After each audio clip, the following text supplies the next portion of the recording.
pavyzdys, kurį visada mes, ypač jeigu kalbam apie vestuves, duodam vestuvių fotosesiją, pati tą fotosesiją gamtoj, maždaug 2 valandas trunka.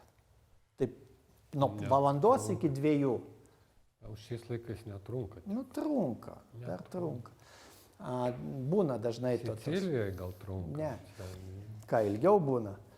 Tai baigėsi bažnyčia 15 valandą, 17-19 valandą prasideda banketas, yra 4 valandos.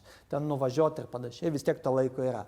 Aš ne apie tai noriu kalbėti, aš noriu kalbėti apie tai, kad kiek į albumą nuotraukų iš tos fotosesijos įkrenta. Šiaip į didelę gerą fotoknygą, maksimum 70 nuotraukų, čia visiškas maksimumas.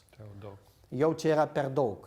Tai reiškia, jeigu mes turim pasiruošimą bažnyčią, išleidimą, ten banketą ir panašiai, tai iš tos fotosesijos ten įkreis 15 nuotraukų. 2 valandas 15 nuotraukų.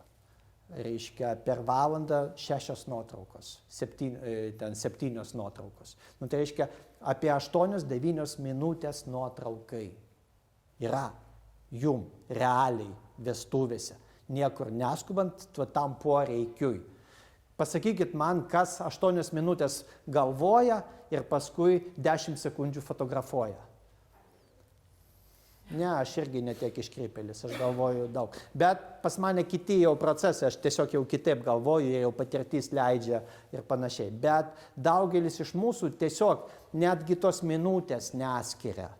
Bet tai yra tiesiog pavyzdys, kad ir visose kitose fotografinėse veiklose, kodėl mes čia kalbam, tiesiog kas vyksta ir fotosesijos metu, tas vyksta ir jūsų gyvenime.